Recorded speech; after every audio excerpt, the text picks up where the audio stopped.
At the time, I was pretty well ready to give up, and I was prepared to step back. She had education that she could use on the farm, and she had the work ethic. It gets hard on everybody having to do a lot of manual labor.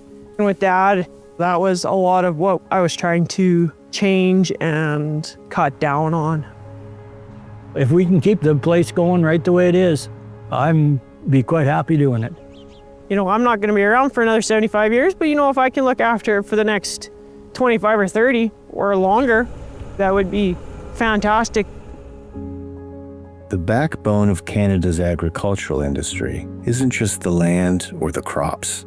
It's the families who have worked the land for generations, building legacies that feed our nation and the world.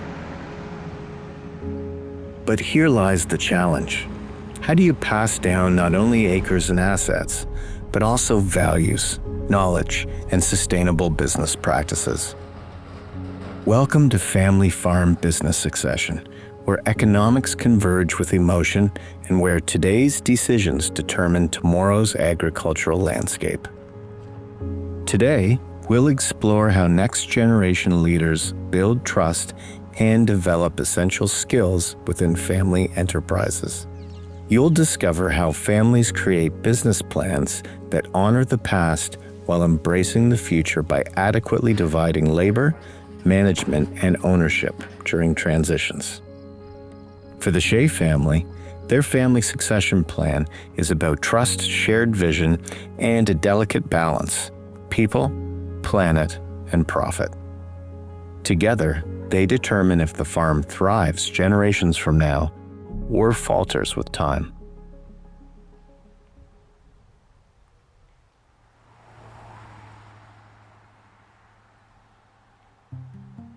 In the heart of the Canadian prairies, legacy isn't just a memory of days gone by.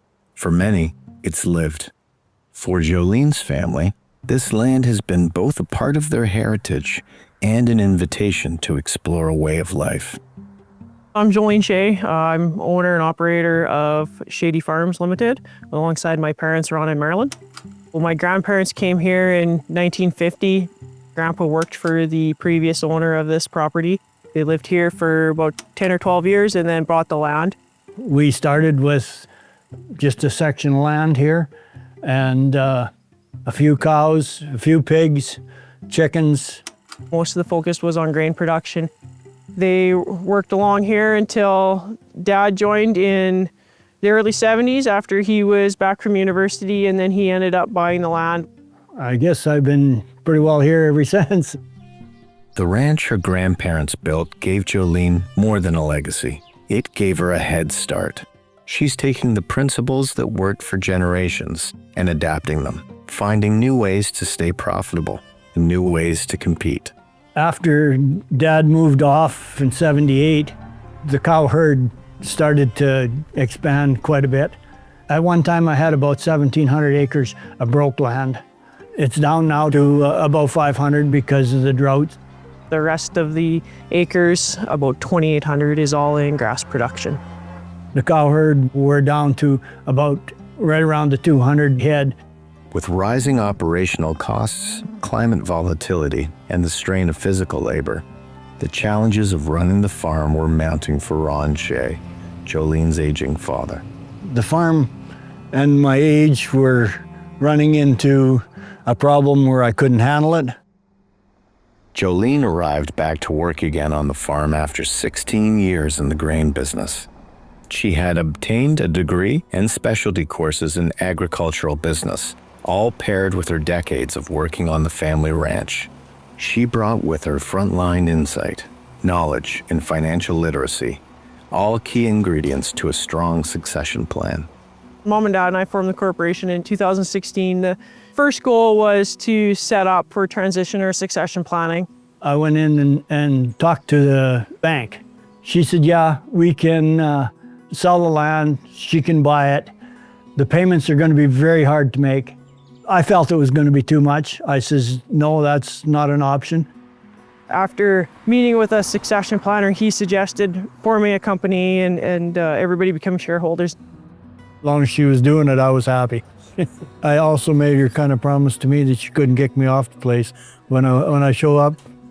When Jolene came aboard, her innovative approaches to key pillars of their business would improve efficiency, stewardship, and profitability. For any business to work, its partners need alignment. Business plans can be sound frameworks on paper, but what happens when they're pitted against uncertain conditions like weather and global markets? The Shea family had 3 key options available to them: sell, sustain, or expand. The decision's always been to be able to keep our cash flow, and we're not huge risk takers for buying land or going deeper into debt. To expand, I did have hired help a bit of the time, but sometimes the cash wasn't there. You've got it all tied up in land, equipment, cattle. What our vision is for the future, the goal is to better the land and keep the farm as a sustainable operation. We're really just caretakers while we're here. So I was able to join the farm full-time in 2020. Some inherit land, others inherit legacy. Jolene inherited both, and the instinct to nurture what she'd someday lead. Jolene left with purpose and returned with perspective. What she brought back wasn't just a daughter. It was a business partner with a plan. When Jolene decided to come back, I really appreciated it. It was what I wanted. I didn't want to split the farm up, and I still don't. It's a meaningful thing for me.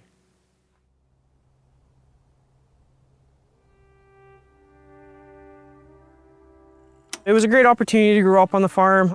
I'm the youngest of 4 girls. I've got a twin sister and then 2 sisters that are older. When it came to being outside and working with Dad and everything like that, I was the one that was doing that the most. She was the one that never shied away from animals or heavy work. But Jolene knew she needed to leave to grow, to learn things that would one day help her come back stronger. After college, I started working in the grain industry, kind of a general laborer in the elevator, dumping trucks, loading rail cars, that sort of stuff, grading grain. I spent the first, just over 10 years that I was back. I was still working full time, so I was a evening and weekend rancher. Anytime there was a 2-person job, it had to either happen in an evening or it had to happen on the weekend. So you never really had any free time ever. Coming back full-time wasn't a fallback. It was a step forward for Jolene. By the time she returned, Jolene had put years in the grain industry. But deep inside, Jolene was always sure that the ranch would be in her future. The biggest things I was able to pick up from working off the farm, some of it was just the contacts that I was able to make and the people I was able to get to know. It's really led to some opportunities here on the farm, some of it with our off-farm beef business, because there's been 4 or 5 of those people that I've met have become customers of ours. Ron's invitation came at an opportune time. Jolene was ready to execute her plan. If she was to make an impact as an operator and partner, Jolene didn't just want her name on the shareholders agreement. She wanted to be sure that she had a say in how things went. I wanted her to take over the books so that she knew exactly what the farm was doing. That allowed me to know where the expenses are going, what they are, how much things actually really cost. She spends a lot more time analyzing, did we make money on this or didn't we make money on this? I kind of looked at the end of the year, and as long as I was ahead of the game, I thought I was all right. The problems became clear quickly. Back-breaking work, rising costs, and a constant gamble against the weather. From the outset, Ron set the terms of their agreement. Under no condition could Jolene sell the property. Their path forward was clear: maximize what they had, transforming how they worked, not by growing, but by improving. The major decisions we still make together, the savings with the labor, with the way we're doing it now, just opens up our time to be able to be more timely and get other things done.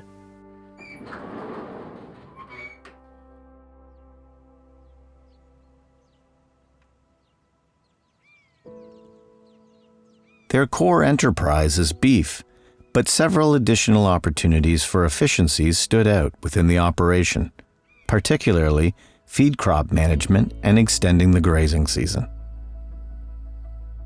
First, she defined the issues and what types of crops they really needed. A crop that provided high yields and withstands drier climates. A lot of the new initiatives we've started doing, the soil health, grazing more, it all has to do with building profit into the business, helping improve the planet and the environment that we're working on, trying to make us more drought resistant and better able to handle weather anomalies. So everything we grow here on the farm has one purpose, and that's to feed the cattle. So I grow barley, soft white wheat, corn. We also look at the effects on the environment and the soil health. So I've added cover crops or multi-species mixes to the rotation in the last year or two. The whole intent is if we need the feed, everything can be cut and baled or silaged for feed for the cattle. So if we don't need it as silage or as bales, then we'll harvest it for grain. A simple but effective change Jolene made was in the change of the grazing seasons, by extending the fall season into early winter and opening early spring. All the crop acres the cattle will graze this fall.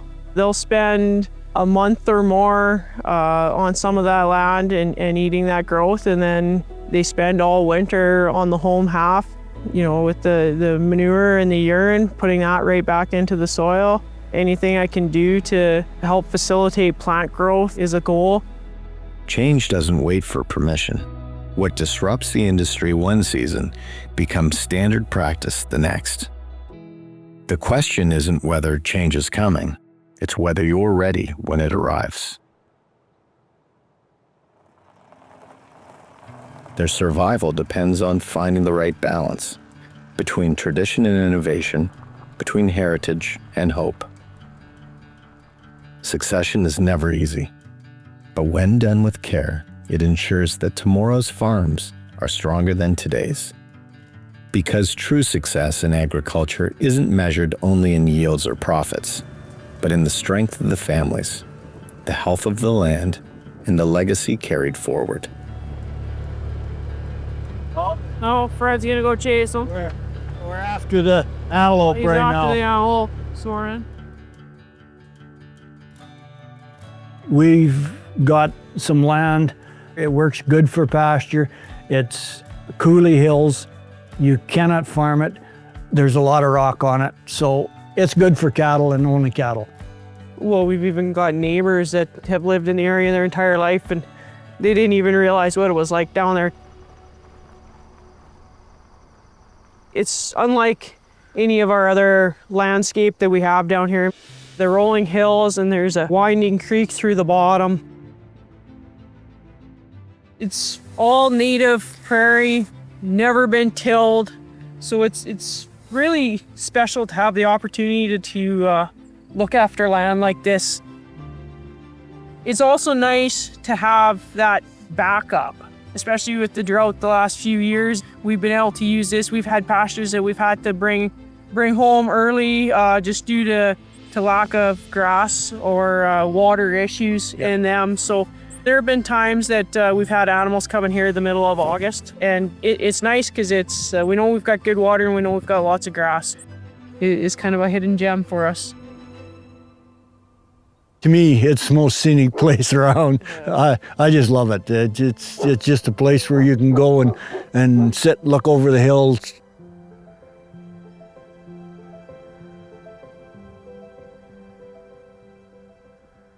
It's something I always wanted to keep in the family as long as somebody's really willing to do it and look after it. He always wants to come out here. He shows up 7:30 every morning on the dot pretty much, and then he goes home for supper, that type of thing. So, 6 days a week, sometimes 7. That's his idea of retirement. What began as a return became a rebirth. One ranch, 2 generations, one shared vision. Historically, based on older traditions, farms are often passed down through sons. But this story challenges that tradition.